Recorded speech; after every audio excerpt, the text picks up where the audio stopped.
15টা কিল করতে হয়েছে আমাকে, তারপরে গিয়ে সিএস র্যাঙ্ক ম্যাচটাকে জিততে পেরেছি। এই ম্যাচের ভিতরে কি কি হয়েছিল এটা জানার জন্য পুরো ভিডিওটা দেখতে হবে। চিন্তা করো ভাই, 15টা কিল করতে হয়েছে আমাকে ম্যাচটাকে জেতার জন্য, ওবি সিএস র্যাঙ্ক ম্যাচের ভিতরে। তো চলো ভিডিওটাকে শুরু করি। তো শুরু হয়ে গেছে আমাদের প্রথম ম্যাচ, আর আমাদের একজন মারা গেছে, আমাদের একজন কিন্তু মারা গেছে। এখন আমরা আছি কিন্তু ওদেরও একজন ডাউন। এইবারে আমাদেরকে যেতে হবে এনিমির কাছে। আমি ভাবছিলাম কিলটা চুরি করে নিই, তারপর বললাম না চলো কিল চুরি করার দরকার নেই। এতে নিজেদের টিমমেটরা মনে কষ্ট পাবে এবং ওরা ভালো করে খেলবে না। তো এইখানে একটা বান্দাকে দেখতে পেলাম এবং এতে একটা ভালো ড্যামেজ। ওরে ভাই এর মারতে আমার কিন্তু তারপরে যখন আমার মুভমেন্ট দেখবে একদমই ছিল এবং আমাকে মেরে দেয়। এইবারে আমার কিলটা কিভাবে যাবে? তো এইখানে আমার একটা কিল কিন্তু কমে গেল, একটা কিল রিভাইভ হয়ে আমার একটা কিল কিন্তু কমে গেল।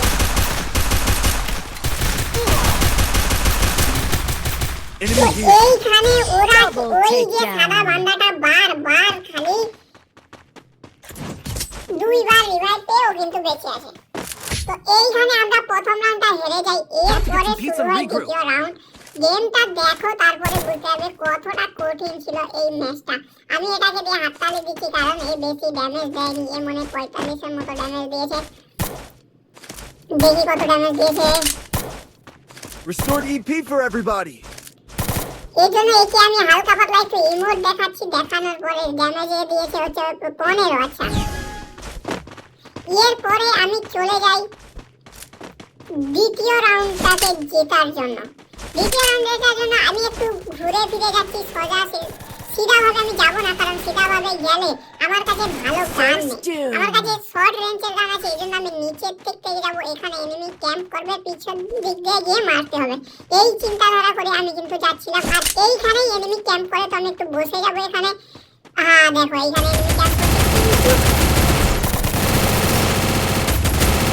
কিন্তু এখানে একটা টোকা দিয়ে লাস্টে কিলটা নিয়ে নিই। কিন্তু এটাকে মুভমেন্ট রেখে মারতে হবে, কিন্তু আমার কাছে কভার আছে, যেহেতু আমার কাছে কভার আছে সেহেতু কভারে এইবার ওই পারবে। এনিমি কিছুই বুঝলো না ভাই, যে মারলো কোন দিক থেকে মারতে পারে। অনেক খারাপ ড্যামেজ দিয়েছে। ওরিয়নটার জন্য বেঁচে গেছিলাম, কিন্তু এই বান্দাটার কিল আমি চুরি করে নিই। যদিও ইচ্ছা করে চুরি করতে চাইনি, কারণ তারপরেও কিলটা আমার খাতায় এসে যায়। তো ওটা কোনো ব্যাপার না। এইবারে দ্বিতীয় round. Restored EP for everybody. আমাদের এক রাউন্ড হয়ে গেছে, 2 রাউন্ড হয়ে গেছে, এটা হবে 3 রাউন্ড। তো তৃতীয় রাউন্ডে আমি MP5 নিয়ে নিই এবং আমার কাছে আর কয়েন নেই যে আমি MP5টাকে একটা চিপ লাগাই। তো কোনো ব্যাপার না, বান্দাকে মেরে তারপরে অটোমেটিক না, আমার কাছে চিপ রিকোয়েস্ট করেছিলাম, কেউ একজন দিল মনে হয় না, আমি নিজে কিছু জিনিস রিটার্ন করে এখানে আমি MP5 এর চিপটা লাগাই। তারপরে আমি চলে যাই বান্দাদের দিকে। আমার কোনো ধরনের আইডিয়াই ছিল না ওই সময়, এই জন্য আমি রেকর্ড করিনি। তারপরে আমি পরে এখানে ভয়েস দিচ্ছি ভিডিওটাতে। এরপরে আমি এসে এখানে আশপাশে দেখতে থাকি বান্দা কোন দিকে, কিন্তু এখানে এখন কোনো বান্দা নেই।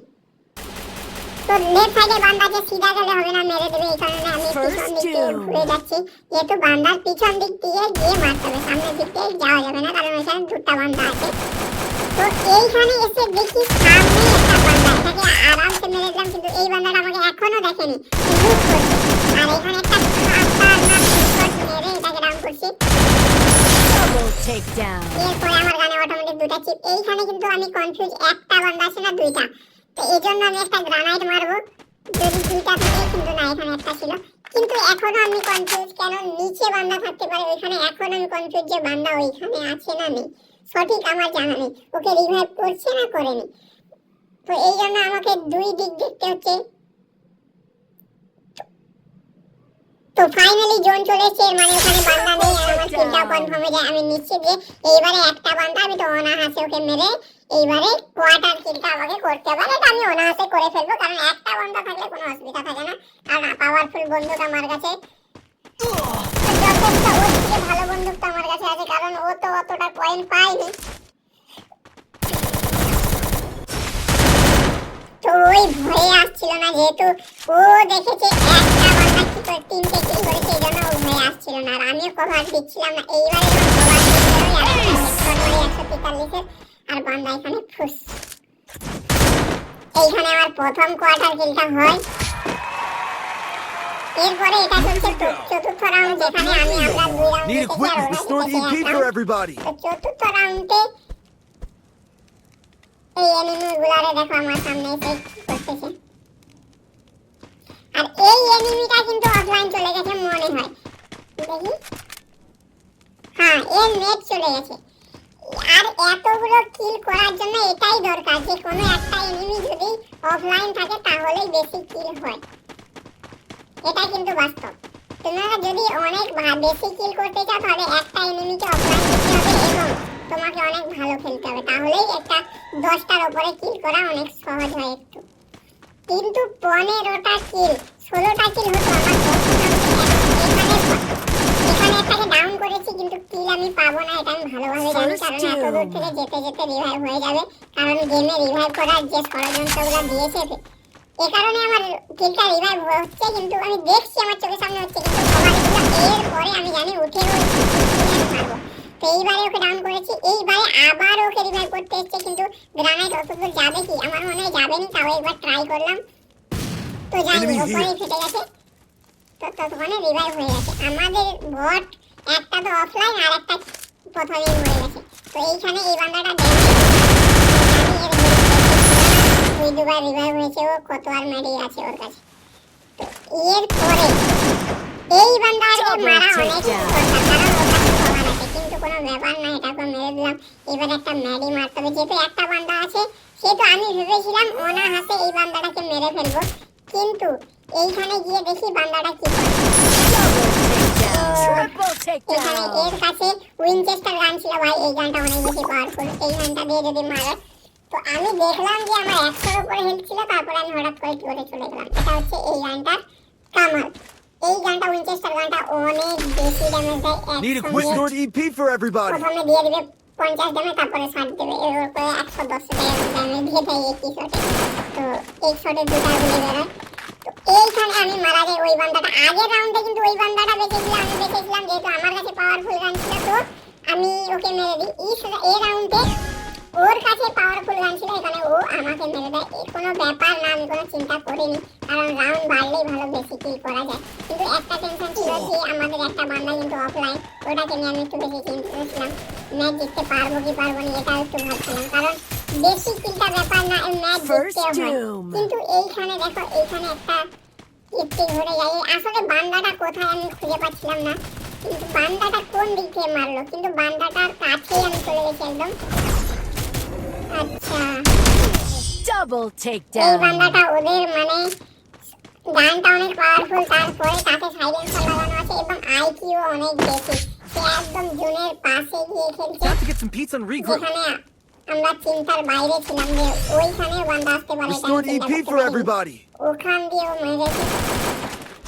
এরপরে এই রাউন্ডে আমি কি করব, আমি বুঝে গেছি ও সাইডে সাইড দিয়েই মারবে, কারণ তুমি মাঝখানে গেলেই ফেসে যাবে। তো আমি একদমই সাইড দিয়ে খেলবো, ওদের টিপস অ্যান্ড ট্রিক ওরা যেটা ব্যবহার করছে আমি ওটাই ব্যবহার করব, আর ওদেরকে এইবারে চিড়ে দেবো।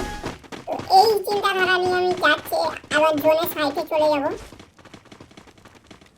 কারণ আমার মনে অনেক বেশি রাগ উঠতেছে, কারণ একটা বান্দা অফলাইন চলে গেছে, তারপরে ম্যাচটা জিততেও হবে। যেহেতু ভালো কিল একটা পাচ্ছি, তো ম্যাচটা জিতা দরকার। এখানে আমি একটা ভালো ড্যামেজ দিই, আমাকে তাড়াতাড়ি করে দুবার খারাপ হবে, কারণ কেউ যেন কিন্তু একে কেউ রিভাইভ করবে না, কারণ ওরা হচ্ছে একদম জোনের ধারে ধারে খেলছে।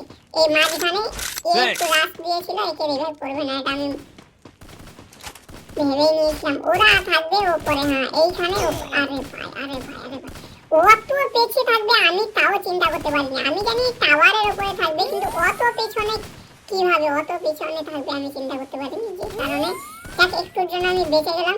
এইবারে আমি যদি জানতাম অত পেছন দিয়ে মারবো, পেছনের টাইম চলে গেছে। আমি সামনের টাইমে মারতে গিয়েছিলাম, কিন্তু এই গানটা সত্যি এর যত তারিখ তত কম। আমি সামনের বান্দাটাকে মারতে গেছিলাম, কিন্তু পেছনের বান্দাটা এম চলে গেছে এবং সে ডাউন হয় এবং আমরা এই রাউন্ডটা জিতেও যাই। Thanks. এইবারে শুরু হয় 3 ভার্সেস 3। কোনো অসুবিধা নেই, ম্যাচ জিতা একদম সহজ। কিন্তু এরা যদি সাথ দেয়, এই প্লেয়ারগুলো র্যান্ডম প্লেয়ারগুলো তোমরা জানো এরা কি করবে, নিজে নিজে গিয়ে রাশ দিবে আর সবার আগে মরে যায়। আর যখনই তোমার 3 জন খেলছি আমরা, একটা দেখো অফলাইন, তো 3 জনের মধ্যে রাশ দিয়ে একজন যদি মরে যায় বাকি থাকবো 2 জন, তো আমাদের মন ছোট হয়ে যাবে আর সামনেওয়ালা এনিমি উড়া ধুরা রাশ দিবে, তো এই কারণে ম্যাচ হারা হয়।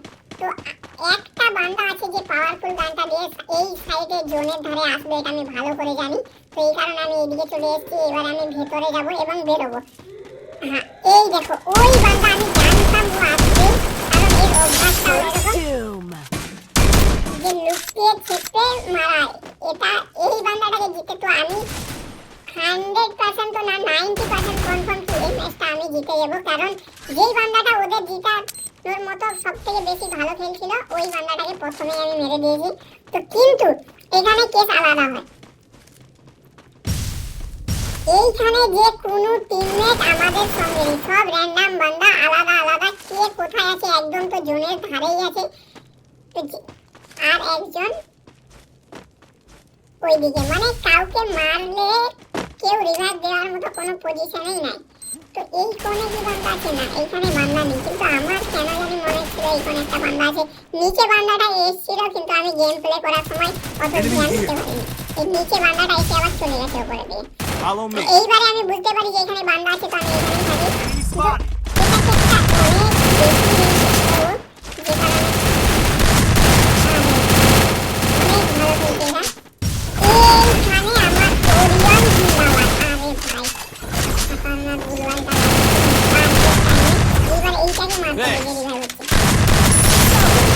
Down. এইবারে বান্দাটা ভালো ধরনের ড্যামেজ দিয়েছে ওকে, ও সোনিয়া হয়ে গেছে, অটোমেটিক মরে যাবে আর মরেও গেছে। সেই সাথে ভিডিওটা পছন্দ হলে